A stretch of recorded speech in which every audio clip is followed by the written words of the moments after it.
as I mentioned, from a labor-intensive point of view, you do need to import from somewhere. You do need textiles from somewhere. You do need to get electricity somewhere. Malaysia is a huge packaging of semiconductor, and the U.S. imports a significant amount of it. If it doesn't import from Malaysia, where will it go? Is it going to be India? Yes, over the longer term horizon, but India is now working through how it can scale up to tap into this trend. And I think at the moment, the Modi government hasn't really come up with that solution yet, right?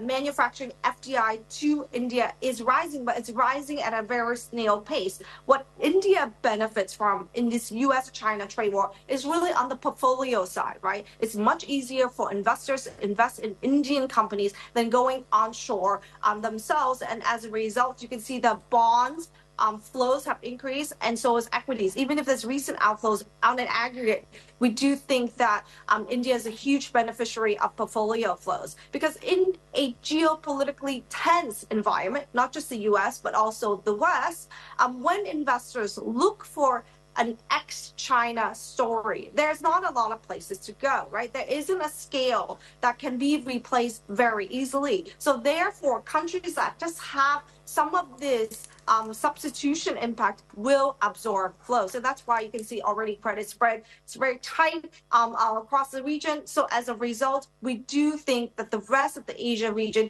will benefit. And where it benefits really depends on its specialization, its desire to develop, and moreover, we hope that India will tap more of this manufacturing supply chain because it does need so. But to do that, they need to address the scale issue, and currently the labor and land reforms has a lot of room to go.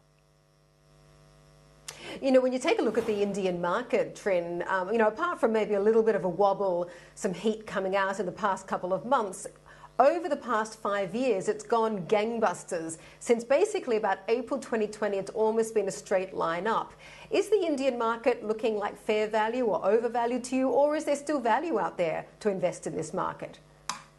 Well, I think that question has been debated over the past 5 years as well, because it's always been the most expensive market in emerging markets, and even on par with very expensive markets. But why is it expensive? Because the return on capital is quite high. And also there's institutional support, right? As the country becomes more formalized, there's institutional support from the equity side, domestic buying. As the country rises in investors' radar, there is also institutional demand for Indian assets, right? Whether it's bonds getting included in JPM or FTSE Russells or the equity side. So as a result, there is demand for these assets. So I do think that its lofty level will remain. Maybe there's some deflating of it in the short term.